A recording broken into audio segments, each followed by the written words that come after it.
Pues bueno, aquí la gent vivia i hi havia molts de bancals i tot se cultivava. Jo tot això tot ho he vist a cultivar. Tot el que són bancals en pins que ja se podrien tallar i aprofitar per a fusta, tot ho he vist a sembrar de blat i tot ho he vist a cultivar jo. O sigui que no fa més que...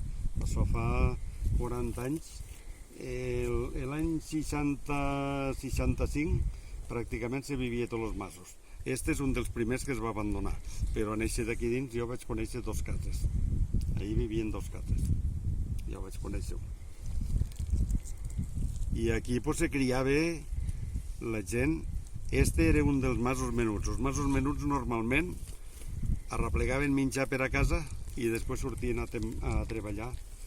O bé anaven a vendimiar a França, entonces, en aquell temps, però generalment sortien a tallar pins i a fer faenes per aquí o a treballar per als altres masos per replegar 4 perretes.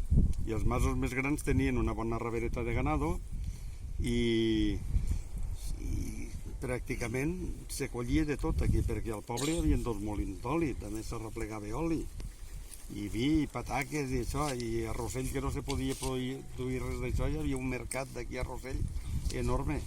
Tot el que se produïa dins del barranc, Rossell s'ho consumia tot. I ja dic, en ous mateixa que els parlava, a un mas com este podien hi haver 20 gallines, a l'altre de dins a la millor n'hi havia 50. En tot el poble, 100 masos que hi havia en tot el terme, 100 masos, imaginen-se la quantitat que hi havia de gallines. Això hi havia una producció d'ous enorme. Passaven una sèrie d'overos que pegaven voltes pels masos a replegar els ous. I aquí en este mas, i els altres d'aquí baix de les moles, segur que ne passaven els 2 que hi havia al poble. Ne passaria un de la Pobla i un altre del Boixà.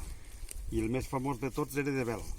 De Bel ne venia un que entrava per les Pruneres, dormia al Molí la Torre i en set de mà arrencava del Molí la Torre hasta Bel.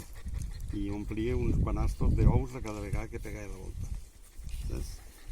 Allò era una riquesa. Dels ous de casa meua, i suposo que totes eren igual, mos calçava i mos vestia tots els que érem a casa, ma mare. Dels ous a soles. Ous, i també posaven lloques, i després venien polletes, i engordien els pollastres i els venien també. És el que hi havia entonces. Després, quan els ous van anar a menys, un dia me'n recordo que el tio Pepet, el botiguer del poble, va vindre a replegar una cistella d'ous i fer. El padastre li preguntava, com estan els ous? Què fa? S'apuja això? Com? Diu, ai, no, ni s'apuja ni s'apujaran ja. Diu, perquè per aquí baix, per Ulldecona, diuen, has començat a fer granges, diu, i a cada metre quadrat, diu, allí posen un munt de gallines, diu, i els posen llum, les fan pondre de nit, i de dia, diu, i això ja no té res a fer. I el meu padastre li va preguntar, diu, i el menjar què? Com ho fan, lo del menjar? Diu, el menjar tot comprat.